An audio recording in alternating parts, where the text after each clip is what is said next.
वह समाज जिसे हिंदुओं ने बनाया है।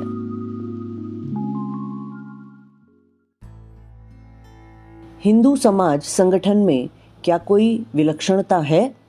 साधारण हिंदू जिसे शोधकर्ताओं के शोध की जानकारी नहीं है, वह तो यही कहेगा कि उसके समाज संगठन में तो कुछ भी ऐसा नहीं है जिसे विलक्षण, असाधारण या अस्वाभाविक कहा जा सके। यह स्वाभाविक भी है। जो लोग अकेलेपन में अपना जीवन बिताते हैं, उन्हें अपने तौर तरीकों के विलक्षणता के बारे में जानकारी ही नहीं होती। लोग पीढ़ी दर पीढ़ी चले जा रहे हैं, लेकिन जो हिंदू नहीं हैं, बाहर वाले हैं, उन्हें हिंदू समाज संगठन कैसा लगता है? क्या उन्हें वह सहज एवं स्वाभाविक लगा? कोई 305 ईस्वी पूर्व के लगभग ग्रीक राजा सेल्यूकस निकातोर का राजदूत मेगास्थनीज भारत में चंद्रगुप्त मौर्य के राज दरबार में आया था। उसे हिंदू समाज संगठन अत्यंत विलक्षण लगा, अन्यथा वह इतने गहन ध्यान से हिंदू समाज संगठन की निराली बातों का उल्लेख न करता। उसने लिखा था, भारत के लोग 7 वर्गों में बटे हुए हैं। क्रम की दृष्टि से पुरोहित का वर्ग सर्वप्रथम है, पर संख्या की दृष्टि से उनका छोटा वर्ग है। लोग उनकी सेवाओं का लाभ यज्ञ अथवा अन्य धार्मिक अनुष्ठान के अवसर पर उठाते हैं। सार्वजनिक रूप से उन्हें राजा बृहद धर्म सभा में आमंत्रित करते हैं। वर्ष के प्रारंभ में सभी पुरोहित महल के द्वार पर एकत्र होते हैं। इस अवसर पर एक एक कर पुरोहित सार्वजनिक रूप से घोषणा करते हैं, मैंने अमुक ग्रंथ लिखा है, मैंने फसल और पशु संवर्धन के लिए अमुक आविष्कार किया है, या मैंने लोक कल्याण के लिए विधि खोज निकाली है। यदि किसी के बारे में 3 बार यह पता चलता कि उसने कोई गलत सूचना दी है, तो कानून में उसे दंड दिए जाने का विधान है कि शेष जीवन भर मौन रहे। लेकिन जो भौतिक सलाह देता है, उसे कर आदि देने से मुक्त कर दिया जाता है। दूसरा वर्ग कृषि कर्मियों का है। ये बहुसंख्यक हैं। ये अति विनम्र होते हैं। वे सेना में भर्ती होने से मुक्त होते हैं। वे निडर भाव से खेती बाड़ी करते हैं।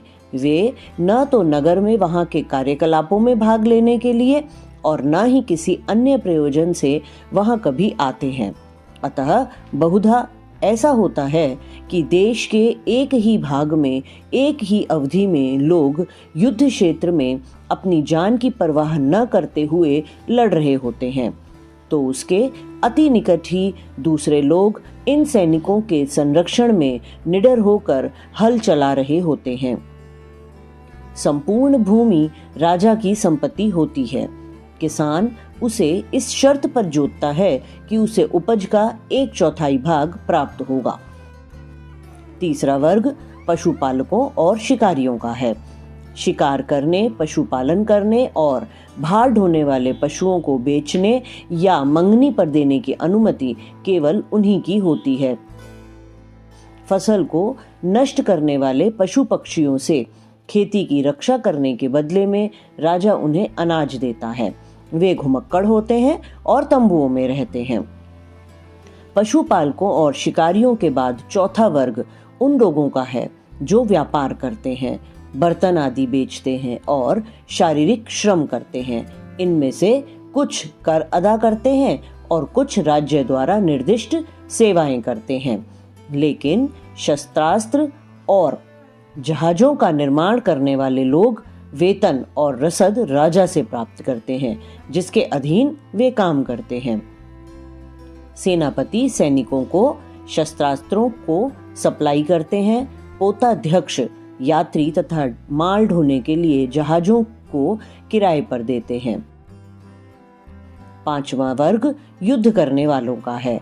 जब वे युद्ध क्षेत्र में नहीं होते, तब वे कोई काम नहीं करते और आमोद प्रमोद में अपना जीवन बिताते हैं। उनका खर्चा राजा उठाता है। अतः जब भी अवसर पड़ता है, तब वे तुरंत युद्ध के लिए कूच करते हैं, क्योंकि अपने शरीर के अतिरिक्त उनके पास कोई भी माल मत्ता नहीं होता। छठा वर्ग निरीक्षकों का है। उनका काम खोज खबर करना और राजा को गुप्त रूप से सारे समाचार देते रहना है। कुछ को नगर और कुछ को सेना के संबंध में सूचना लाने का काम सौंपा जाता है। नगर निरीक्षक और सेना निरीक्षक अपने कार्यों में क्रमशः नगर निवासियों और सेना के सैनिकों का आमोद प्रमोद करने वाली वेश्याओं से सहायता लेते हैं। इन पदों पर सबसे ज्यादा योग्य तथा सबसे ज्यादा विश्वस्त व्यक्तियों को नियुक्त किया जाता है। सातवां वर्ग राजा के सलाहकारों तथा कर निर्धारकों का है। उन्हें सरकारी प्रशासन, अदालतों तथा सामान्य लोक प्रशासन के ऊंचे से ऊंचे पद दिए जाते हैं। किसी को भी अपनी जाति से बाहर विवाह करने की अनुमति नहीं दी जाती। कोई भी अपना काम नहीं बदल सकता। कोई भी एक से अधिक व्यवसाय नहीं कर सकता। केवल पुरोहित पर ऐसा कोई बंधन नहीं होता। उसे यह विशेष अधिकार उसके सद्गुण के कारण दिया गया है। अल-बरूनी ने भी 1030 ईस्वी के लगभग अपनी भारत यात्रा का विवरण लिखा है। उसने भी हिंदू समाज संगठन में विलक्षणता देखी। उसने भी इसका वर्णन किया है। वह लिखता है, हिंदू अपनी जातियों को वर्ण अर्थात रंग कहते हैं। वे जातक की जाति उसके जन्म की जाति के आधार पर तय करते हैं। ये जातियां आरंभ से ही केवल 4 हैं। सबसे ऊंची जाति ब्राह्मणों की है। उनके बारे में हिंदू ग्रंथ कहते हैं कि उनका जन्म ब्रह्मा के सिर से हुआ है। ब्राह्मण उस शक्ति का पर्याय है जिसे प्रकृति कहते हैं। सिर चूंकि शरीर का सबसे ऊंचा हिस्सा है, अतः ब्राह्मण समस्त जातियों में सर्वोत्तम है।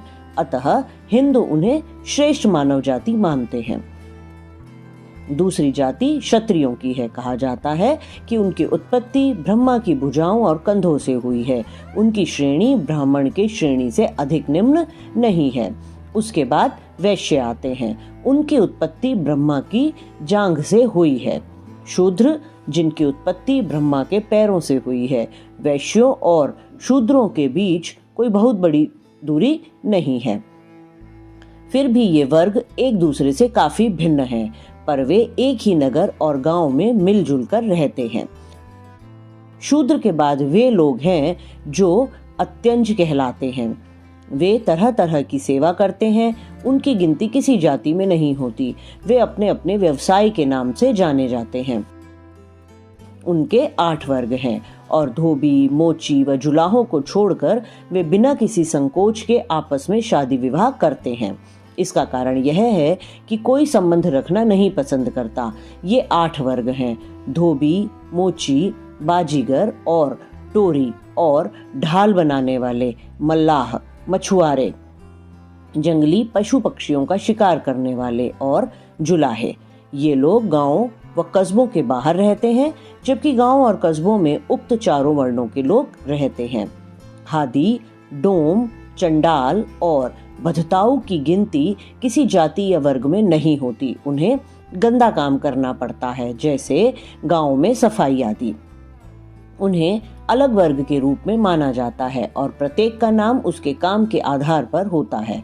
वस्तुतः उन्हें नाजायज औलाद की भांति समझा जाता है, क्योंकि प्राय लोग समझते हैं कि वे शूद्र पिता और ब्राह्मणी माता के अवैध संतान से उत्पन्न हुए हैं। अतः उन्हें पतित और जाति बहिष्कृत माना जाता है। हिंदू 4 वर्णों के हर व्यक्ति को उसके पेशे और जीवन शैली के अनुसार खास नाम देते हैं। जैसे ब्राह्मण को सामान्यतः ब्राह्मण कहा जाता है जब तक वह अपने घर पर रहकर अपना काम करता है।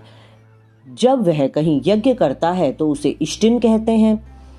जब वह 3 यज्ञ कराने में रहता है तो उसे अग्निहोत्री कहते हैं। जब वह यज्ञ कराने के अतिरिक्त उसमें हवि भी देता है तो वह दीक्षित कहलाता है। जो स्थिति ब्राह्मण की है वह स्थिति अन्य जातियों की भी है। जातियों के नीचे जो वर्ग हैं उनमें हादी सबसे अच्छे माने जाते हैं, क्योंकि वे सदा स्वच्छ रहते हैं। उनसे भी निचले वर्ग के वे हैं जो वध करते हैं और न्यायिक दंडों को पूरा करते हैं। सबसे घटिया बधताऊ हैं। वे न केवल मृत पशुओं का बल्कि कुत्तों तथा अन्य पशुओं का मांस भी खाते हैं। भोज में हर जाति के लोग अलग अलग अपनी जाति वालों के साथ बैठते हैं और एक वर्ग में दूसरी जाति वाला सम्मिलित नहीं हो सकता। अगर ब्राह्मण वर्ग में कोई ऐसे दो व्यक्ति हों जो आपस में वैमनस्य रखते हों और उन्हें अलग अलग बैठना पड़े, तो वे अपने बीच खपच्ची रखकर या अंगोछा बिछाकर या किसी अन्य तरीके से एक दूसरे से पृथक अपना चौका बना लेते हैं। आसनों के बीच एक रेखा के भी खींच दिए जाने पर उन्हें अलग अलग समझा जाता है। चूंकि जूठन खाने की मनाही है, अतः हर व्यक्ति को अपनी अपनी थाली में अपना भोजन करना चाहिए, क्योंकि जो व्यक्ति बाद में भोजन के लिए बैठता है उसे अपने से पहले वाले की थाली में बचे अन्न को खाने की मनाही होती है, क्योंकि उस बचे अन्न को जूठन समझा जाता है। अल-बरूनी को हिंदू समाज संगठन में जो कुछ विशेषता मिली उसने वही सब नहीं लिखा, बल्कि उसने यह भी लिखा कि हिंदुओं में इस प्रकार जातियों की भरमार है। निश्चय ही हम मुसलमान लोग अन्य मामलों में इसके सर्वथा विपरीत आचरण करते हैं। धर्म के प्रति निष्ठा को छोड़ बाकी हर तरह से हम सभी को एक दूसरे के बराबर मानते हैं। यही सबसे बड़ी अड़चन है जो दूसरे हिंदुओं और मुसलमानों को एक दूसरे को समझने और एक दूसरे के करीब आने में रुकावट पैदा करती है।